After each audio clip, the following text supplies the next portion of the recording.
Welcome, ladies and gentlemen, to the monastery. Fucked it up already. This is not the monastery. This is the Valley of the Judged. I am your one and only gaming monk, better known as Mildra, and with me, I have my good brother here in the temple, the man who probably is sick of hearing about the crazy world of Arthur Brown.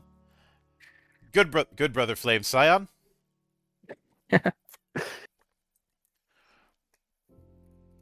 How you doing tonight? That could be better. It could be worse. That's true.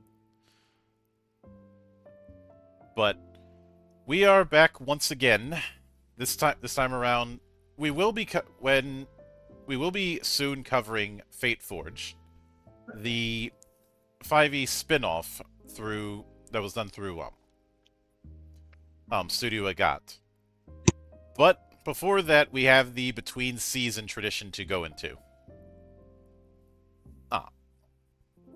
And for this one, we have a bit of a triple feature. Rogue Fists, then the Quickstart for Gilmoril, which I did cover previously on this channel, and finally, Dungeoneers. So, now covering 3 games in one might seem a little insane, but the first one we're covering is only 4 pages.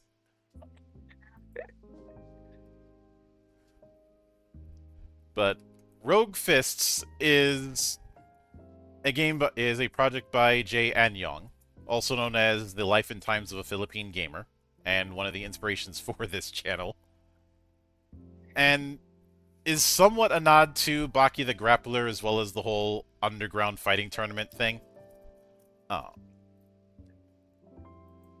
And is meant to be very beer and pretzels, as indicated by the fact that it's 4 pages. But with you being a fighter who's corporately sponsored, engaging in underground tournaments that are probably very, very, very illegal. Because if they were legal, they probably wouldn't be done underground. Isn't that the whole point of stuff like Def Jam Fight for New York? Which, I love the Aki engine. I preferred, when it came to the Def Jam games, I preferred Vendetta. Yeah. Fight for New York is good, Vendetta is just better. And Icon didn't use the Aki engine. It was made by the team that did the Fight Night games, which were good, but that's not what people were expecting when it came to a Def Jam game.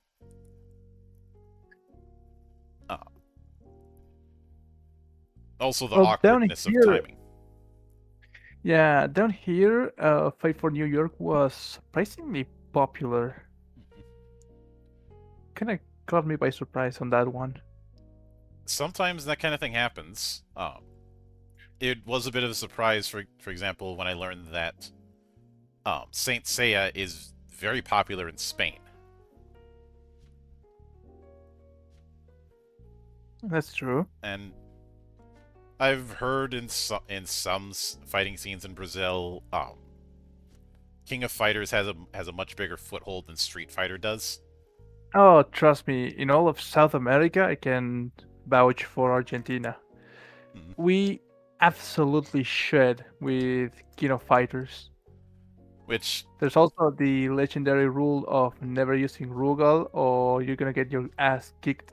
Not in the game, but like in real life. That almost validates the rule that I had about Odd Job all those years ago. I think I told you about that. Yeah, but here on the arcade machines, when they have King of Fighters, there's a huge sign always taped to the side saying that you can absolutely not choose Rugal because it creates a lot of fights. Which makes sense, and I've joked in the past that my blood pressure goes up whenever I see geese. Yes, Yes, there's the whole thing of SNK boss syndrome. I know, but I consider Geese to be the origin story of that bullshit. Yeah. Oh, and yes, there have been other infamous SNK bosses. Rugal or Orochi, for Orochi, example. yeah. Especially Orochi. Fuck that guy. Uh, but Now, for us, it was Rugal mostly because the KOF that we played was mostly the unlimited match of, I think it yeah, was 2001. yeah, that would be the Nest's arc. Yeah. So it certainly makes sense. Uh, Much like I know that there's an infamous clip of somebody using the Ruby Heart glitch to freeze an arcade machine, then walk off and get told by the other guy, "I want that guy banned from this arcade." Uh, and of course, the I'm not sure if I told you, but when Gold and I would get played at with my friends, we had an unwritten rule that if you picked Oddjob after the match, everyone involved in the match punches you in the nuts. Uh, there was a similar rule that we had for Eddie when it came to Tekken 3. Really, Eddie? Now let me We phrase had that. it. In Tekken 3, we had that rule for Yeah. Eddie.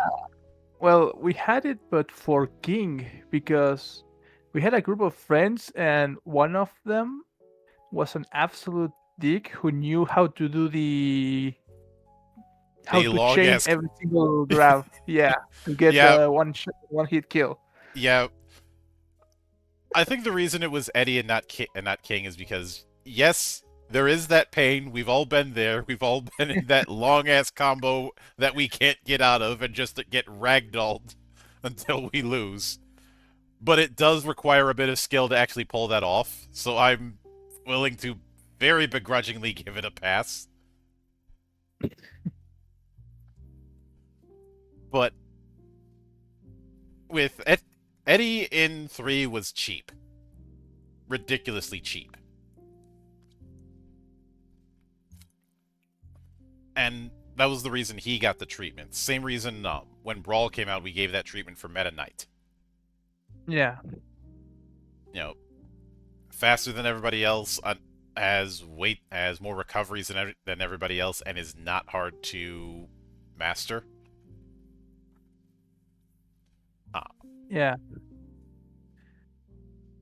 But I mean, and for I think the most recent I can think of is Ultimate Marvel vs. Capcom 3 with Virgil.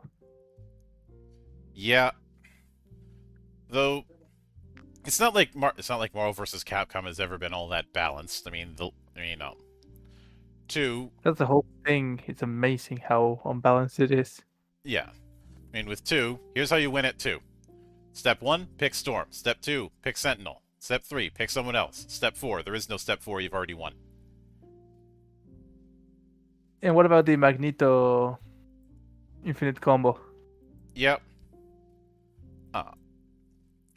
I think there was one infamous match that had Sentinel that had Sentinel, Mike, and forget who I think Storm. I can't. Wasn't I it can't. Cable? Yeah, it was Cable, where the whole the whole match goes down in 7 seconds.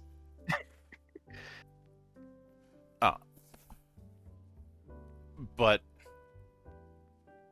when it now getting to Rogue Fists, this is a very brief game. Like character creation is just and the setup is on the same page. Yeah, like Which you have to think about this. You have 4 pages. mhm, Out of those 4 pages, one is the cover art, and the last one is the character sheet. So yep. basically, it's actually just 2 pages. But you decide on a concept. What kind of monster did they make you? Come up with a ruthless corporate sponsor. Name your handler. You had 5 hit points. You choose 2 powers. You need you def- Then you write down your catchphrase. Of course, there's the sidebar on setting the scene. Uh, and Can you imagine if you make your character someone who fights under Comcast? uh, or worse, imagine somebody whose sponsor is Raid Shadow Legends. Oh wait, I Oh, don't so have you to are mention. yeah, you are going through that path right now. Fuck off. But now instead of rolling dice or anything like that, resolution is handled via rock paper scissors. If you win the throw, you hit and deal 1 damage. If you lose the throw, you take 1 damage. If you tie, no damage, just tension.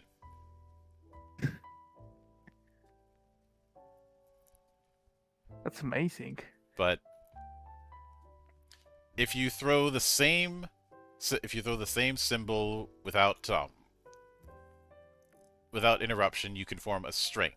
Land a hit while completing a string to do a special. Any hit will reset a string. Lose it once and you start over. When you score a hit, That, when you score a that's hit, actually giving it a really nice what's it called?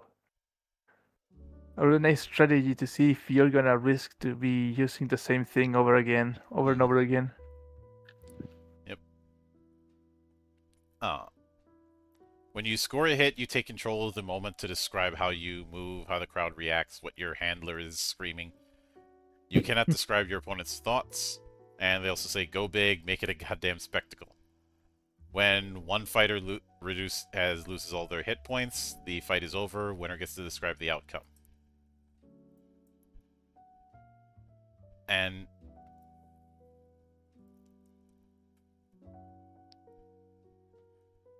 the three potential strings, and you have to pick 2 of them as far as your powers goes. 3 scissors deal 1 additional damage on a successful hit. 2 rocks heal 1 damage on a successful hit. 2 papers negate your opponent's power this round on a hit. And like we said, at the 4th page is the character sheet. Rogue Fist is a very beer and pretzels game. This is the kind of thing you play when you're bored out of your mind or you're at a convention and you've got nothing better to do.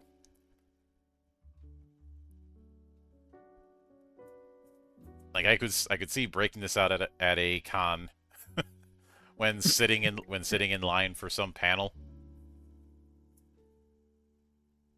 You know, you can't set up a proper game, so we'll just break this out.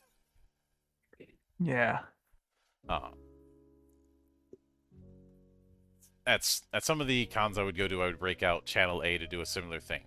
Channel A is a card game about pitching anime.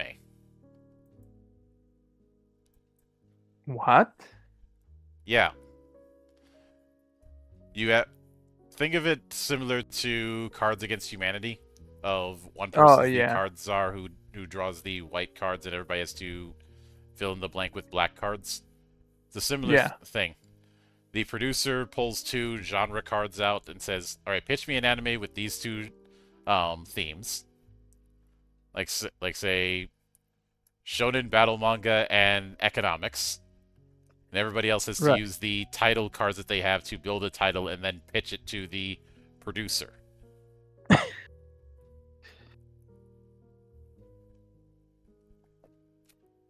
Whoever's got the best pitch, they get a point. Then someone else gets the producer role, and the cycle repeats. It can get absolutely unhinged, and I want to revisit that with a bunch of weebs on stream in the future, just to see what sort of cursed things we come up with.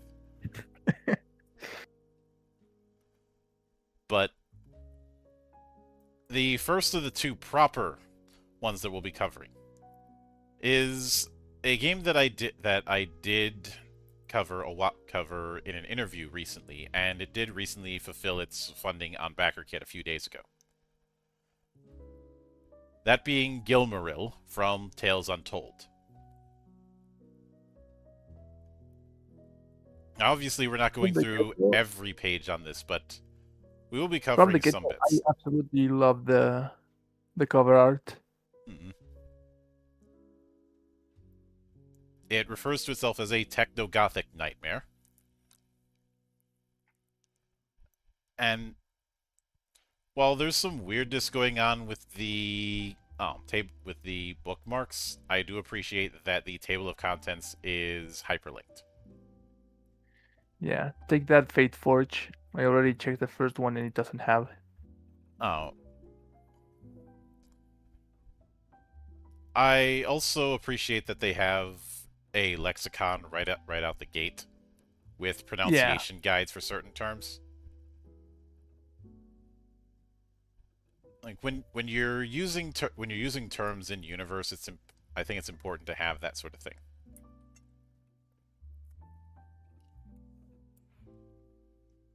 But and I know some people might look at this and wonder if it was inspired by Bloodborne.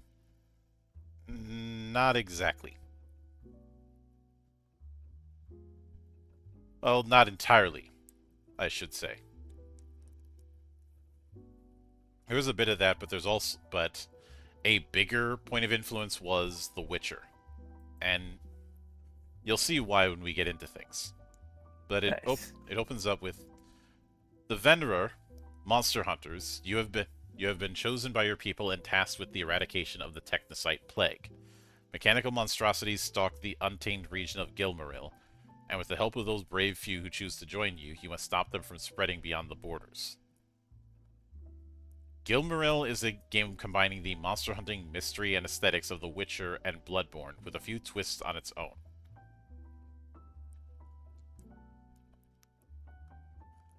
And they go into what the setup is. That Gilmoril is a horror setting, but it is not a horror game. It is about hunting, learning the traits of your prey, and making a plan to deal with it. This is why I say that there's more DNA from The Witcher than there is Bloodborne with this. Right. Because, I mean, yes, Geralt is a good fighter and a decent user of the magical signs that he has training for. But a bigger part of the kind of storytelling loop with the whenever he's doing Witcher's work is spending a lengthy amount of time investigating the habits and patterns of whatever he's hunting. Right. But the idea is that the Venrer are experts in their particular fields. And because of that, it's not a case where you're playing a random survivor like you would in, say, a survival horror affair.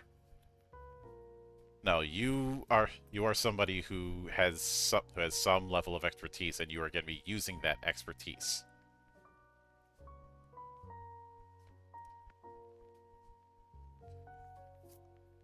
But they do go into the land of Gilmoril as well as the Technocyte plague, which I kind of hinted at this when I talked with the developer. The thing that immediately comes to mind looking at the design of the plague is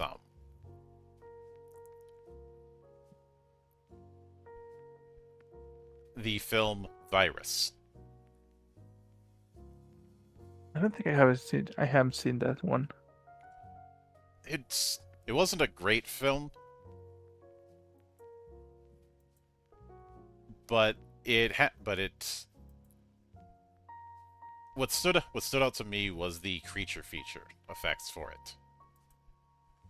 I will always be a fan of those kind of practical effects.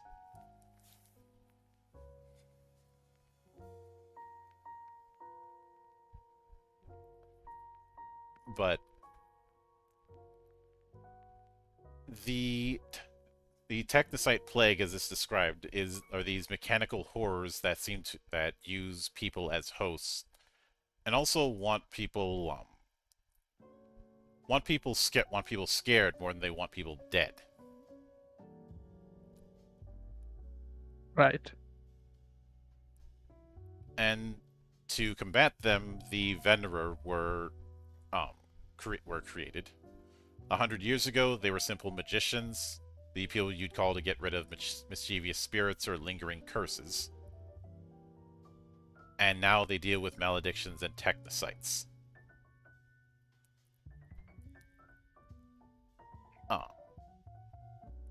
They do put in a sidebar about Venera being a Latin word that simply means hunter. The Venera are magical consultants, lore keepers, and warriors in the land of Gilmoril. Their profession dates back hundreds of years and has different roots in each of the three major cultures in the region. This book deals with the Durish culture. And I always enjoy it when an RPG makes very clear who and what the player characters are and what their role in the setting is. Right. Uh, That's what I really appreciate because of what comes next. mm-hmm. With the whole thing that the Veneer are not law enforcement, they're not executioners, all that kind of stuff.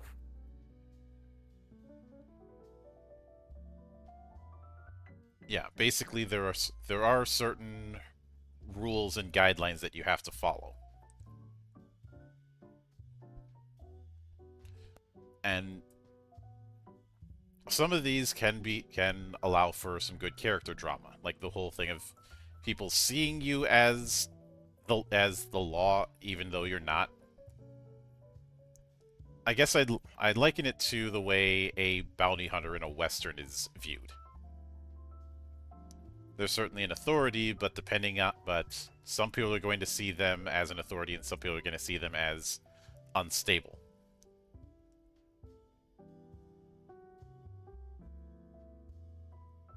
And I also like the words that they have, the monstrous lament. Right. No matter what you face in your tenure, when all other knowledge fails you, the monstrous lament holds true. Silver for the technocyte, and each of their spawn. Sun upon the cybercyte, to hide their rotten form. Iron for the malediction, cast in coal and flame.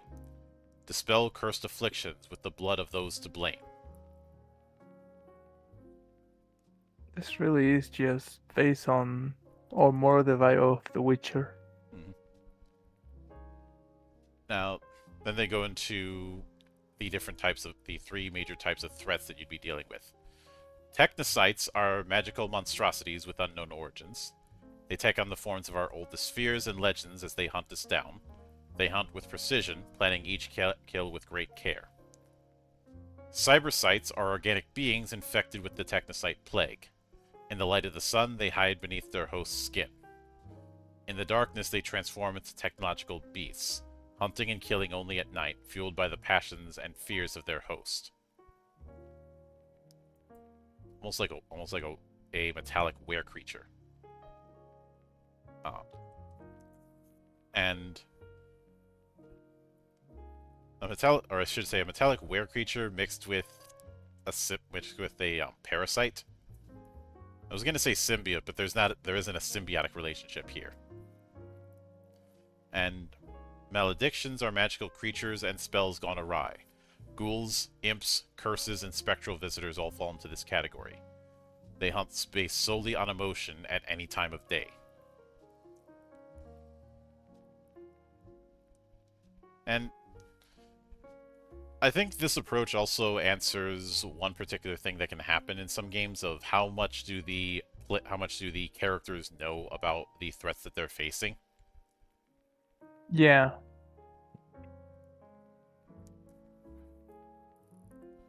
And the answer that we have with this is a Venderer knows at least the basics of what they're dealing with. You are something of an expert. But then we get into playing the game, obviously needing the book. one set of polyhedrals, so we're going all the way from D4 to D12. I do like that they put your wits about you optional. Optional, yeah. So the first thing that you end up deciding is your aptitude scores. These start at 1 and can go up to 6 by taking traits or vulnerabilities.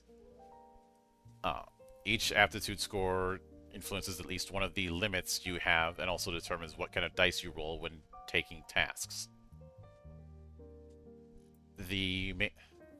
So the main aptitudes are physical, mental, and artifice. There's also a wild card in the form of luck. But luck isn't a number, rather it's represented by one of 4 options, which is chosen at the start of each session. Odds, evens, highs, or lows. That's an interesting way to do luck. A lot of times luck is used as like a limited pool or something like that. Yeah. Here it's a case of which of these are you going to be picking. So your limits are stamina, speed, and armor. This is basically how you represent your condition and your ability to keep going. Each of these has a maximum value based on your aptitude and a current value. During play, the current value will rise and fall based on your condition and, of course, how often you've been hit. So stamina is physical plus mental. You can spend stamina to dodge attacks and avoid negative effects, except fierce attacks. If you have no stamina, you're defenseless. And if an effect would cost more stamina than you currently have, you cannot avoid that effect using stamina. And we have speed, which is your physical times 2 to a minimum of 4. This is how far and fast you can move. It also determines the number of paces you can move during your team's plan. Your speed cannot be reduced below 0, but you can still hurry while your speed is 0. And then armor, which is artifice times 2. So this is how you can absorb hits rather than avoiding them. Armor can only be used to pay the stamina cost of attacks, and only if that attack is targeting you. If you're defenseless, you can't spend armor. You can't split cost between armor and stamina. Armor does not replenish automatically. You have to spend time or money to repair it. If you run out of armor, you must replenish all of it at once, and do so at double the cost of repairing it. Using armor costs half as much as using stamina, and can never cost more than the amount of armor you have remaining.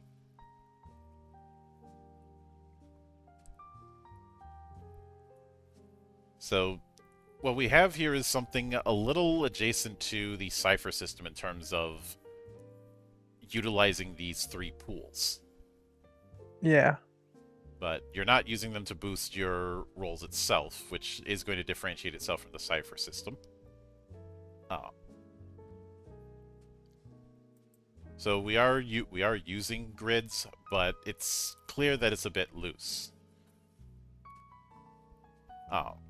Close is anything within a single pace of the character. At range is if it's more than a single pace. Nearby is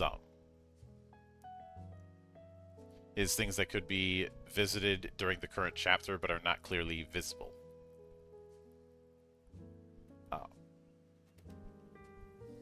So we have grid combat, but we have grids for the combat setup, but it's not as specific as certain fantasy games. This feels more like the abstract range bands you would see in, say, Savage Worlds or Year Zero. Yeah. But when it comes to rolling dice, you're either rolling stat rolls or luck rolls. Luck rolls are used by the narrators for things that are outside the character's control. And with a stat roll, you have 2 components, size and stat.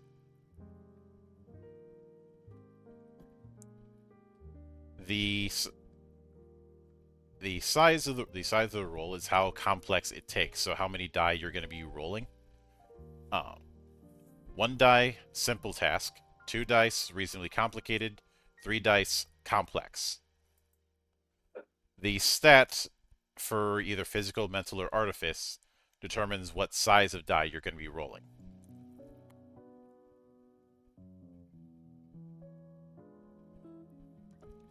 And the way success and failure work is each die that rolls a 3 or more is a success, a 2 or less is a failure, a 1 is a hesitation.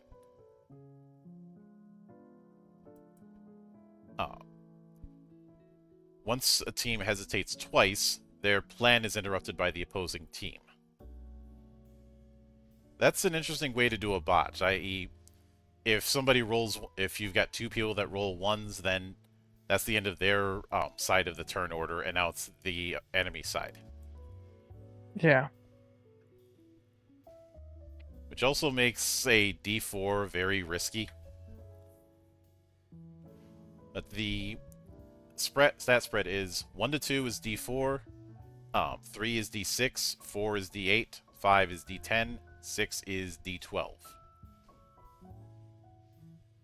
And I know someone might say, well, if it's more difficult, why do you have more dice?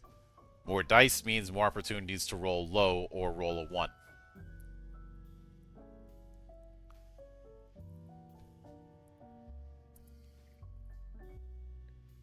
I'm really liking the system so far. Yep.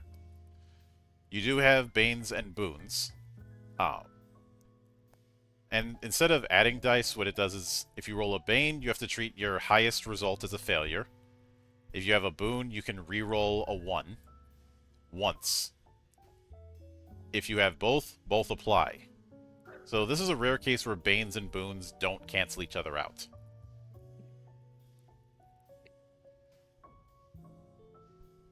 Which is an interesting approach, I'd say.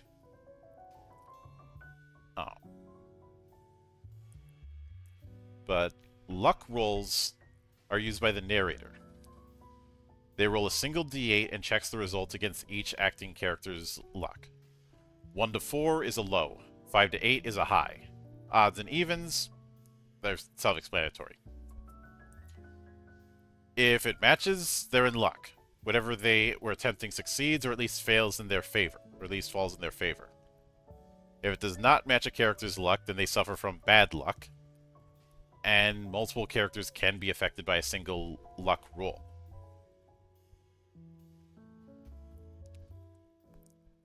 If multiple characters are attempting the same thing with conflicting luck, they both suffer from bad luck. Luck's a bitch.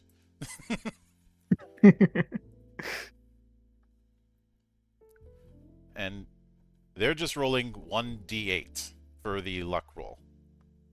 And it does mean that you do have to think about, which for this session, which side of luck am I going to go with? And I do like that you choose this at the start of each session, rather than lock into one particular kind of luck at character creation. Yeah, it gives you more flexibility. Mm-hmm.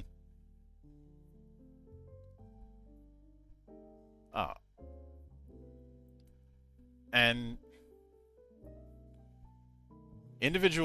they also note individual characters don't have turns. Rather, you resolve your actions alongside the rest of your team in a combined turn called a plan.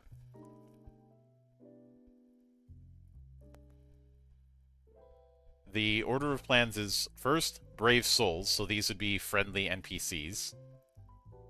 Or neutral NPCs, I should say. Then Monsters. Then the Venerer, so the PCs.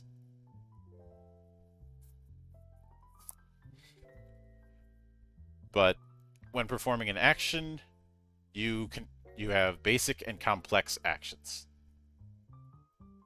Which one it is decided by the narrative, and that's what size and stat it will use before you declare it as your action.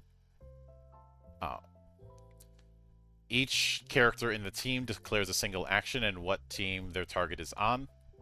Any member of the team can change their mind about their action up until the last member's action is declared. Right. Unless a trait or ability says otherwise, you cannot change your chosen action after planning ends. Planning ends once every member of the team has declared an action. I feel like this cool thing is basically beating you over the head with work as a team, you dumbasses. You're not a collection of individuals.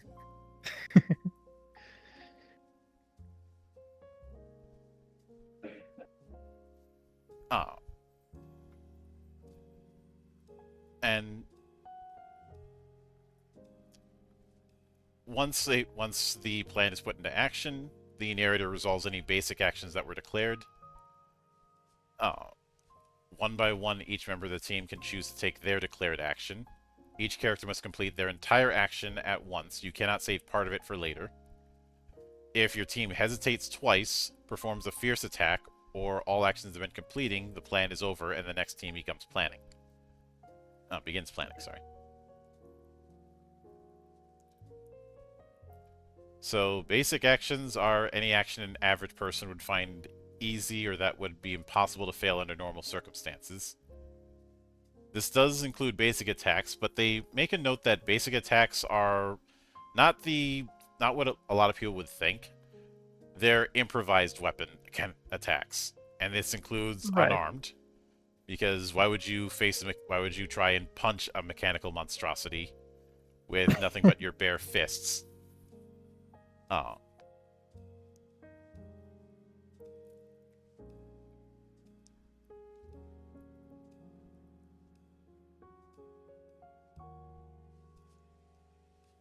But complex actions, these are resolved using stat rolls.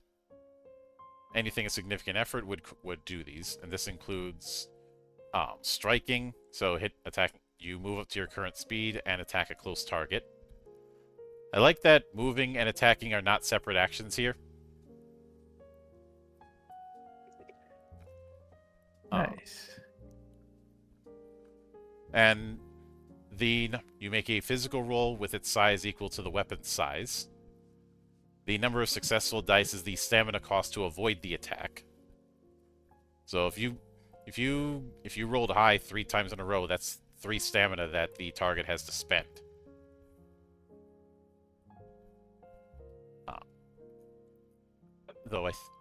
Though I have a feeling based on how this is set up, you're only going to be rolling like 3 dice if you're dealing with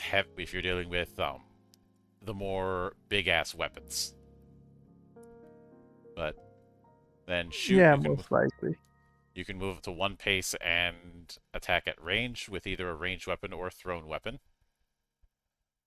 This is an artifice roll, whereas strike is a physical roll. You can hurry, move up to your current speed, and then make a size 1 physical roll. On a success, you can move 4 additional paces. On a failure, you can only move 1 additional pace. So movement has its own die mechanics. Nice. You can inspect, move up to 1 pace, and inspect a character. On a successful mental roll, you gain accurate information. Then improvise. Use an item for a purpose other than what it was made for. This is an artifice roll. And regardless of success or failure, the narrator uses a luck roll to determine if the item survives the attempt. You've probably heard the expression, even a brick can fly if you throw it hard enough.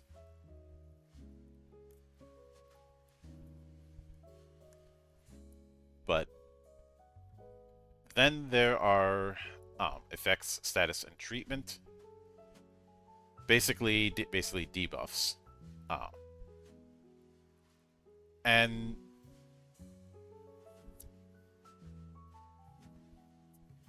each effect or each debuff is fierce against a certain type of target, with a couple exceptions. Blast and Daze don't have a fierce against target.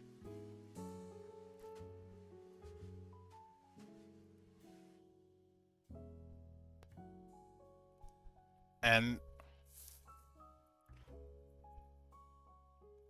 this is why while you can negate effects using stamina or using armor, that's not unlimited. You'll eventually run out. But a fierce attack is one that's penetrated the target's offensives, That's not offenses, defenses. This can occur after wearing them down over an extended battle or when catching them defenseless.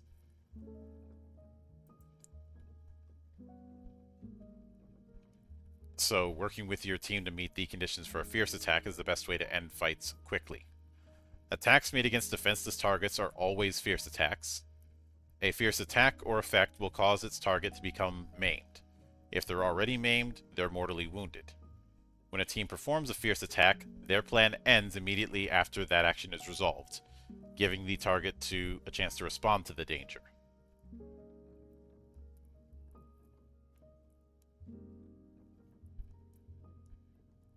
And based on that, opening a plan with a fierce attack might not be the best move, which is why the whole work as a team thing is even more important.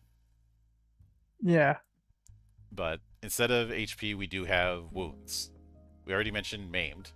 If you're maimed, you can only get stamina at the start of a chapter. If you're mortally wounded, you can only perform basic actions. And if you're not treated by the end of the chapter, you will die or be removed from the game.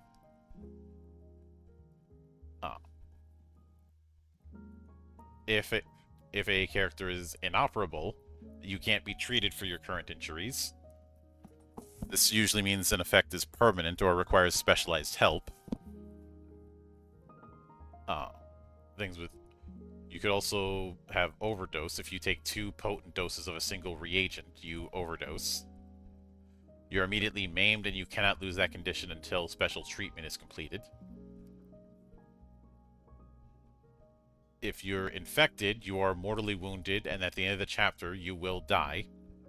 You'll then be replaced by a new character who accounts for their new nature as a cybercyte.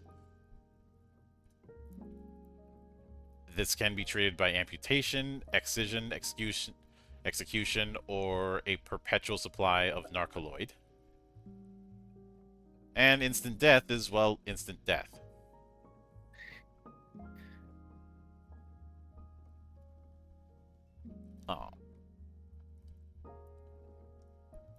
And as far as treatment goes, there's not much in the way of a die roll for treatment. It's more of a time thing. I like that beneath the instant death thing, it has the equivalent of you can most certainly try. Mm-hmm. Pretty much. It is. We've all had those "Are you sure?" moments when it comes to players. Yeah. And hey there, Tuki. Welcome to the madness as we yap about upcoming TTRPGs. I really need to get the alerts fixed. I will take care of that in due time. Hope you're doing well. But moving right along, the next section we go into is hunts and chapters.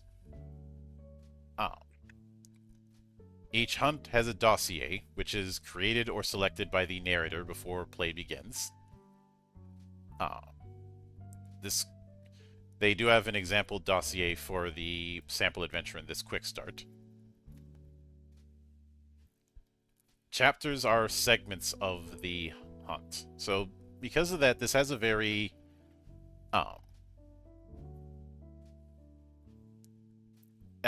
Monster of the Week approach. And Toki, night's been going pretty good. Hopefully yours is going just as well.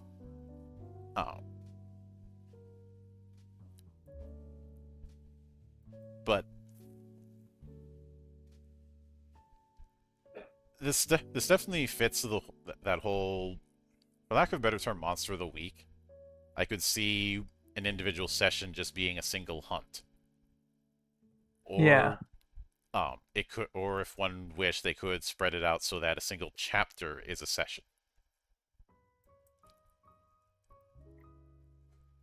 I mean, you could do that, It but feels it's like as if everything is just like self-contained.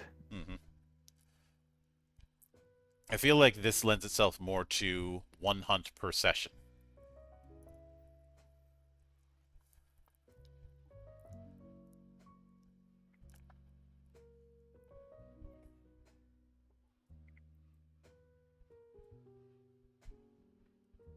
And of course, it goes with starting a hunt, the chapters, ending a hunt, and then the final report.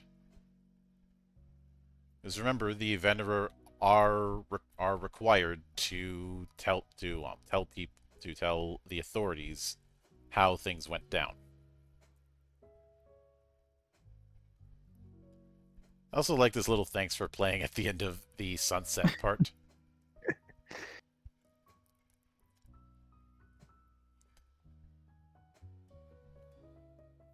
But next we have tables and oracles. At the start of each chapter, the narrator rolls once on this table to basically set the scene. So a minor event, a major event, and a chapter mechanic. Whenever someone suffers from a magical mishap, you roll 1d8 on the consequences. Same for a random action, as well as wounds. If you're maimed, you roll on the minor wounds table.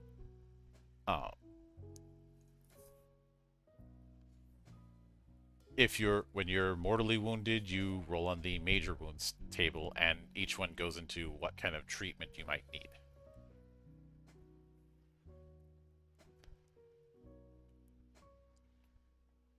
And I think the takeaway from the way it handles wounds and the way it handles resources is that this is not a game for the faint of heart. Oh no, absolutely. You are very, very likely to get your ass kicked. And if you're going to get your ass kicked, at least make sure it's in team and not because you try to be the powerful lone wolf.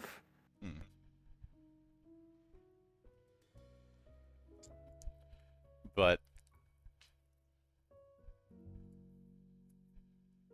now, they say killing is a warrior's job, best left to the Silver Guard.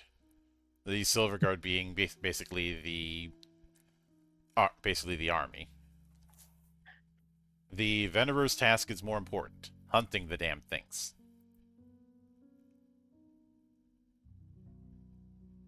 And I do like that they make that distinction. That you are a hunter, not just a killer. I mean, you are going to be killing monsters, but that's only with the whole thing that we compare it to The Witcher. Mm-hmm. Like, as a Witcher, Geralt doesn't kill monsters. He looks for the most optimal way to take care of the problem. Mm-hmm. And if it doesn't have to, if it means not having to kill anyone, he usually goes for that. There's also one line from the first game that always stuck with me regarding Geralt. It was when someone was making an observation about his two swords, saying, "Oh, the iron one's for humans and the silver one's for monsters." And Geralt's response to it is, "Both are for monsters." Yeah.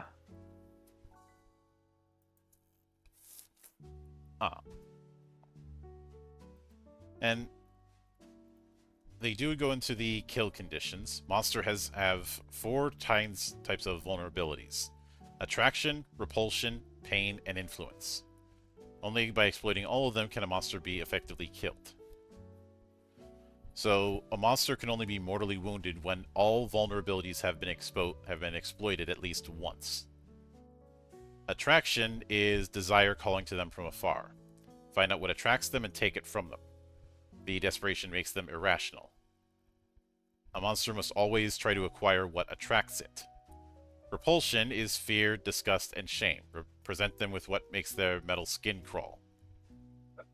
A monster must always avoid that which repulses it. Pain is discomfort and damage, a reaction, unwanted and controlled. A monster loses 1 stamina each time it interacts with that which pains it. And influence cuts through all the barriers we build in our minds. The same is true for monsters. When it is leveraged against them, they will struggle to resist your attempts at diplomacy or violence. A monster is defenseless against that which influences it. Not all monsters have the above vulnerabilities. Cyber wolves, for example, are usually repulsed by Wolfsbane and pained by Silver, but have no common attractions or influences. All monsters should have at least one vulnerability. Silver for the Technocyte, iron for the Malediction. Again, there is a lot of Witcher in this. Yeah.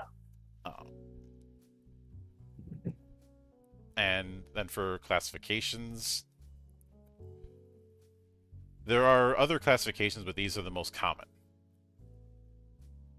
Flesh eaters, which to destroy a flesh eater, which vampires, werewolves, and the like count under, you have to pierce their heart in the shadow of a belfry. A scourge is things like vengeful spirits, night terrors, and bugbears. To destroy a scourge, they must first be forgiven by the one they harmed. And wretches, which might seem less threatening, but that's the plan. They are those who serve, but always to their own ends.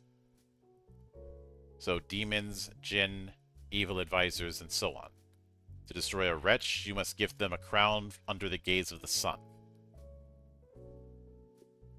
I also like that they put in, don't take everything you read literally, bear symbolism in mind.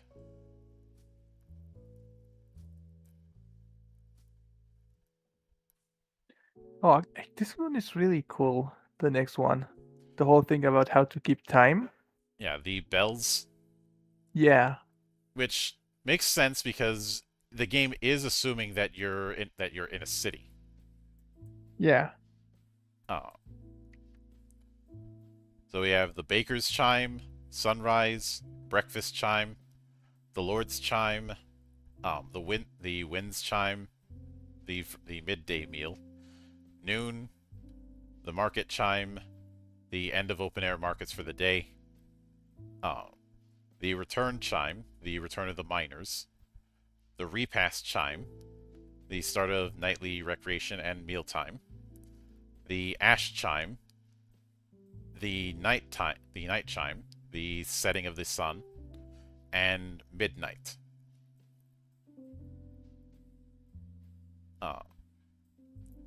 The cathedrals in the city of Mornwaith ring their bells in unison at these intervals, save for Greenglass Cathedral, which is in a state of disrepair.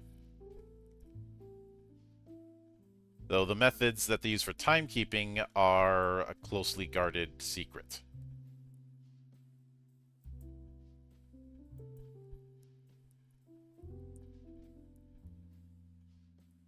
And it is implied that the chimes aren't always evenly spread out in terms of when they happen. It's a very nice in-universe way to do timekeeping if there isn't a watch. Yeah.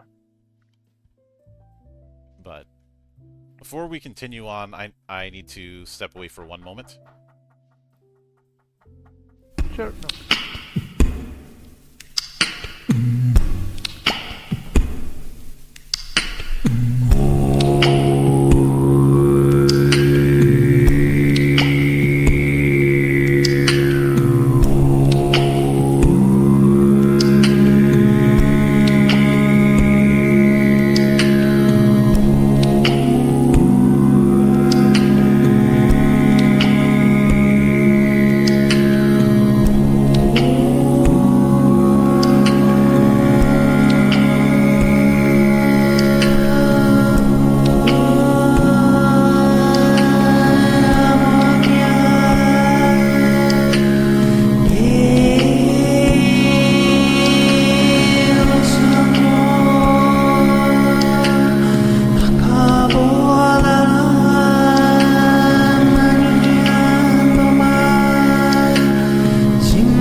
Maria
And we are back, ladies and gentlemen.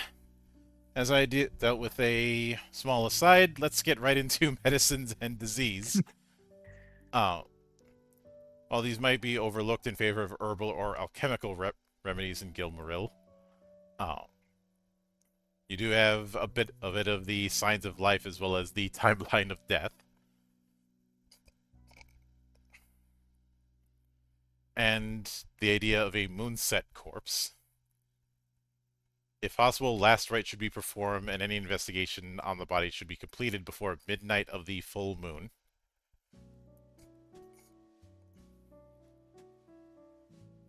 And it goes to the seeding cycle, which is basically bloat, decay, then skeletonization. If you ever find a skeleton, its owner likely died more than a year ago.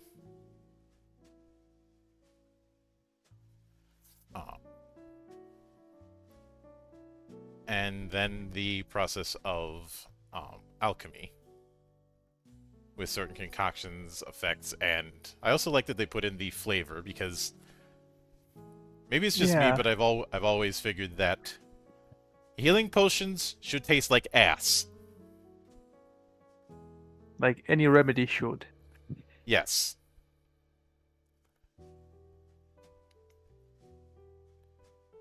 And like with the ones that we have here, the narcoloid tastes like rotten potatoes covered in sugar. Or the horseheart elixir tastes like apples set ablaze. Or the Durish courage, which reduces forced movement, tastes like sour grapes unfit for wine. So essentially imagine drinking non-alcoholic wine, and I'm pretty sure that's what they're going for. And practice tastes bittersweet like power that has not been earned.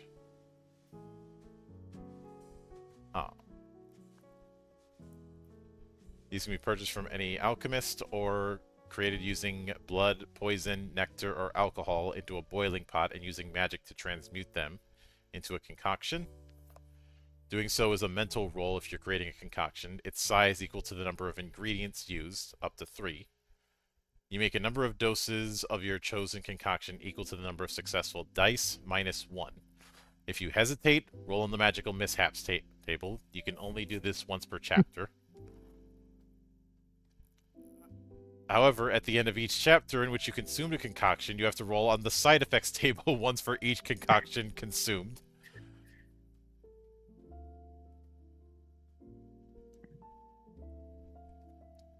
And you have to make a mental roll, and you'd want to hope for something like a 9. But I like the fact that yes, these concoctions can have some decent effects, but you're also going to be paying the price for doing them, even if it's just once. Yeah. So if you're thinking you're going to drink like 5 or 6 potions before the fight against the monster, probably not. Because the side effects persist for the entire next chapter.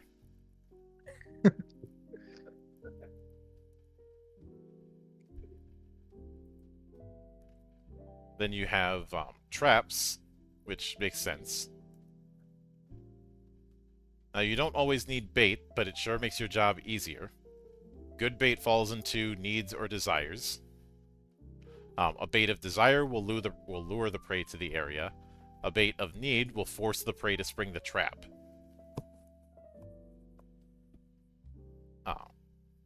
And the disguise, well, traps don't work very well if they're spotted before they can be sprung. If the prey detects the trap, they gain 4 stamina or 4 speed, their choice. And if the prey springs the trap, they immediately suffer the effect of it and cannot spend stamina or armor to avoid it, regardless of whether or not they detected it. You know, trap use is one of those things I feel is underutilized in a lot of fantasy RPGs. That will... Yeah, it don't to be like the typical hidden core that you just step on and something happens, or a bear trap, and that's pretty much it.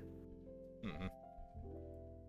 what is clear from this is that not all traps are things like a bear trap. And Yeah.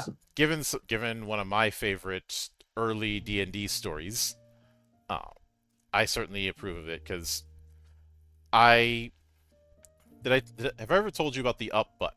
I know I've brought it up on a bunch of streams. I think you did, yes. Yeah. Uh, I wasn't trying to go for bear traps or anything like that. I just wanted to do some ridiculousness like a old Looney Tunes sketch. That and I had the board game Mousetrap as a kid.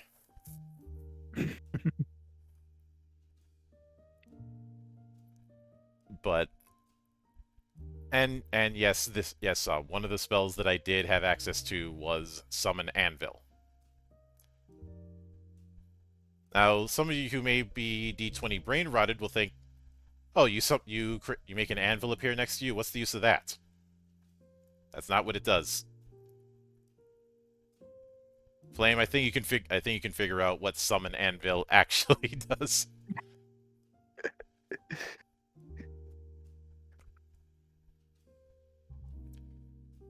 As it is exactly what you might be thinking, especially if I said I was trying to channel Looney Tunes. Well, you have to check if your enemy isn't equipped with an umbrella. I think one GM played along with it and had the monster pull out a sign from Hammerspace that just said "Help." Um, and as far as whether or not it did the painted doorway thing, not the painted doorway, the painted corridor, yes.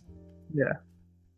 You know, somebody thinking that they're gonna run into a tunnel or something, but there is no tunnel; it's just a wall that was painted.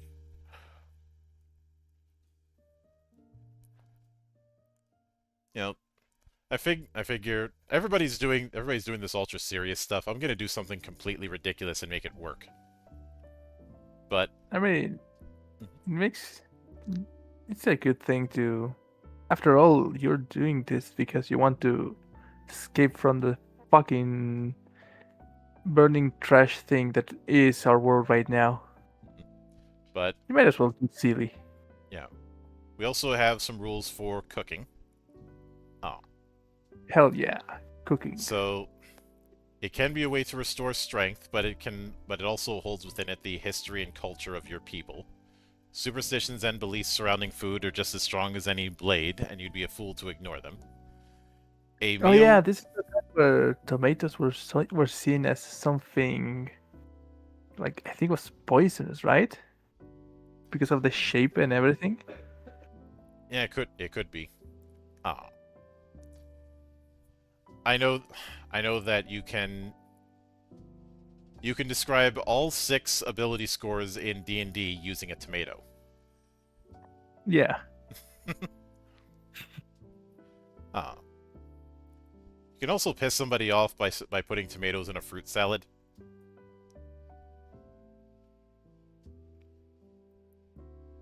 I mean, you're technically correct. But You're still wrong.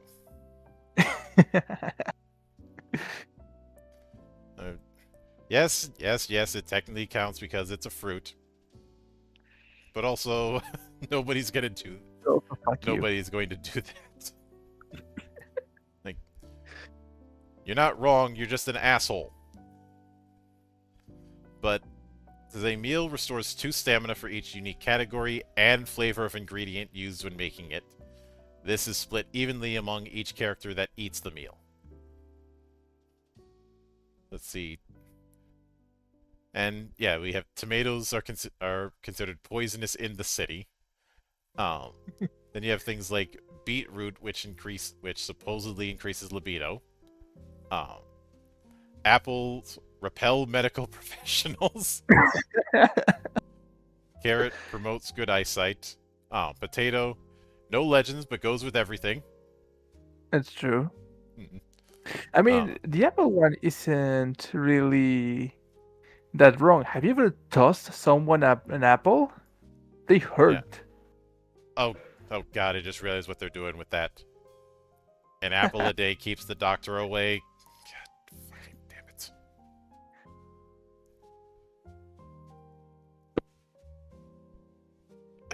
You're not wrong, you're just an asshole. Let's see, for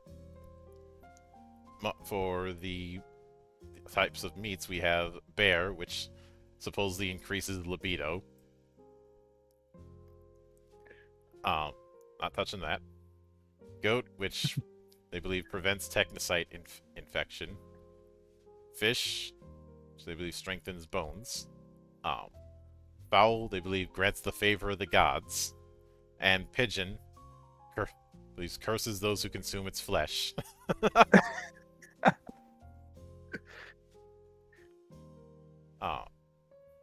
And when it comes to seasoning, let's see. Salt harms evil creatures. Peppers clears airways, protects from inhalants. Clears airways like eating straight up wasabi would clear your sinuses. For legal Most purposes, likely, this is a joke. Do not eat straight up wasabi unless you you hate really life. unless you're a masochist. Let's see. Lemon averts evil's eye. Yeah. Let's see. Butter attracts witches and spirits. What do you got against butter? And rosemary grants protection against fire. Please don't do this.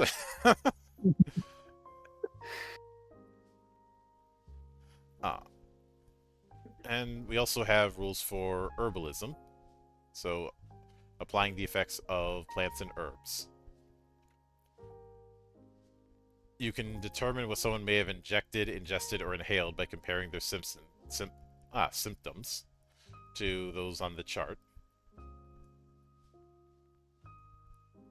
So we have things like aloe treats burns, monk shrood treats anaphylaxis, spotted goatsbane treats pain, chamomile treats anxiety, Dandera causes hallucinations, goatsweed cures natural headaches, Antana treats hallucinations, gillyberries causes violent outbursts, yarrow treats open wounds.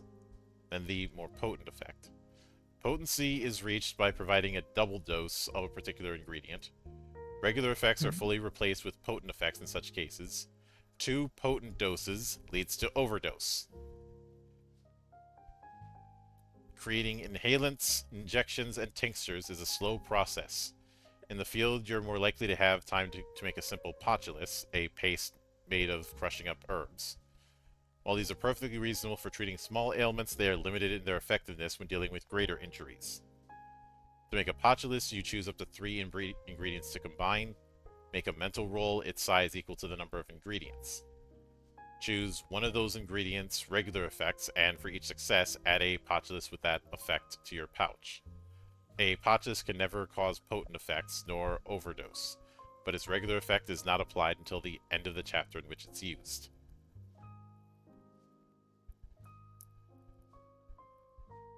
That is a interesting way to go about it.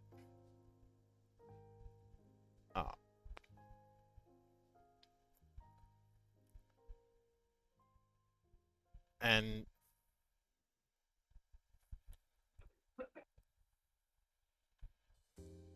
after that, there is a bit of a thing on the pre-gens for the one-off adventure, the Venerer of Morin Wraith. Waith, Yeah. should say. Each of them reading off like a personnel file, which is a very nice touch. So you can kind of, and given what we see here, it's very clear that even though you could run an extended hunt with the rules we have here, it's clear that it's not built for that. Yeah. This is really built for one-offs. Now, you could probably use the same character in those one-offs, but it's a very episodic design, is what I'm saying. Yeah. And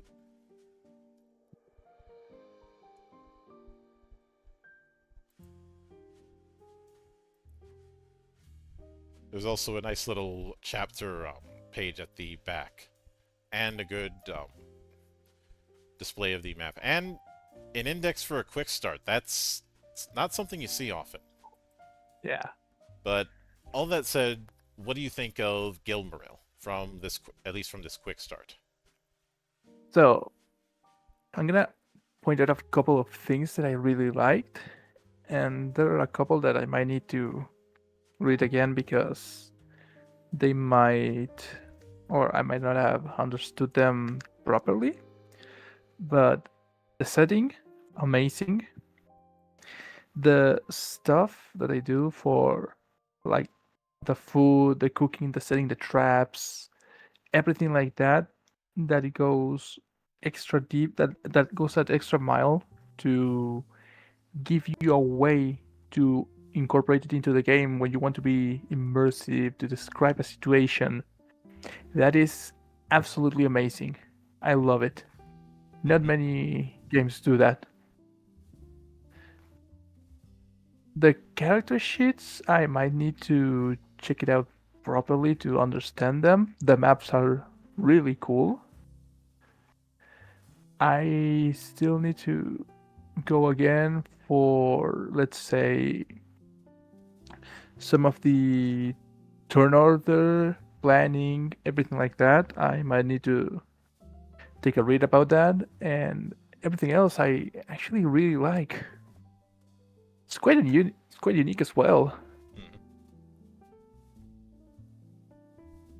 I like it. Oh yeah. For me, there's obviously I interviewed the dev, and there was a lot of stuff that I enjoyed from what him and I talked about.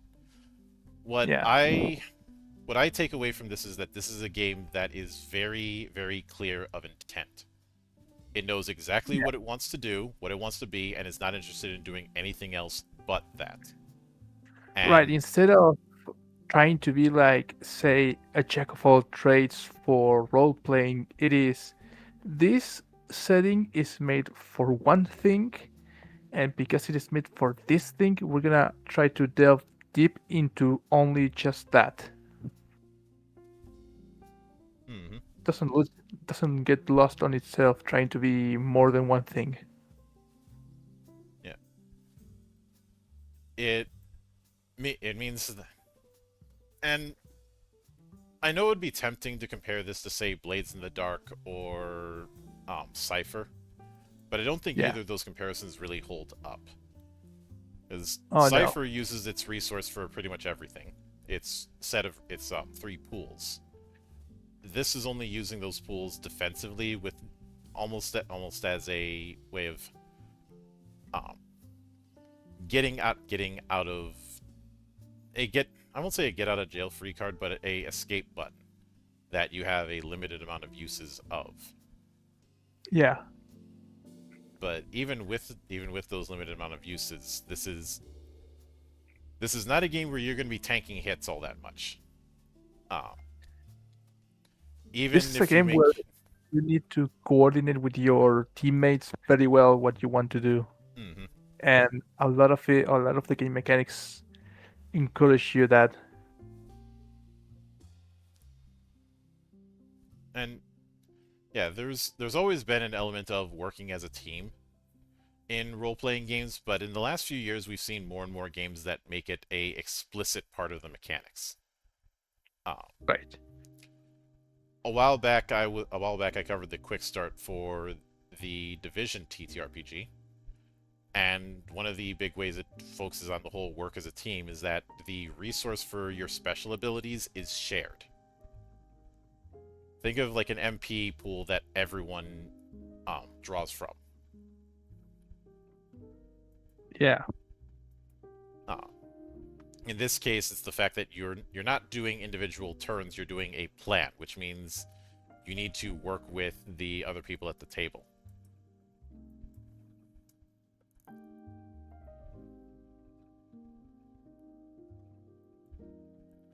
And if you don't, well, you're going to get screwed over.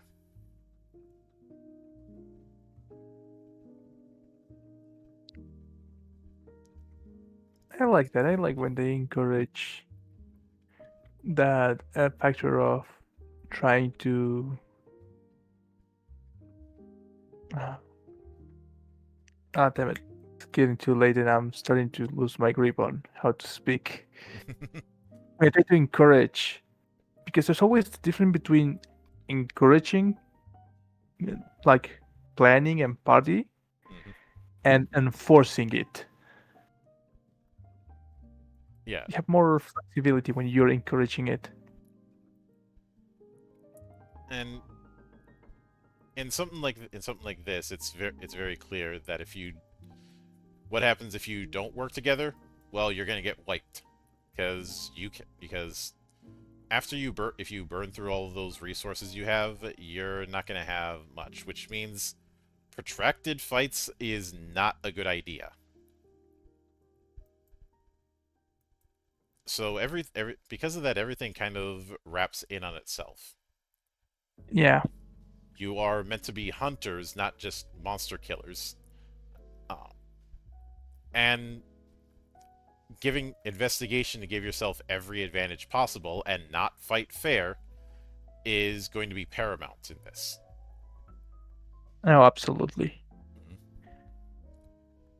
But that being said, let me shift over to our other entry. I have a small problem. Right now it's midnight and I need to wake up in like 5 hours. So Yeah. I might have to drop it for now. Yeah, we can do that. Dungeoneers can be covered another time, and I do apologize for how long it took us to start. No matter. What I saw is that for Fate Forge we have like 7 books. We Yep. can do maybe 2, 3, or just the first one, and then put Dungeoneers in between. Yeah, that's something that can be handled.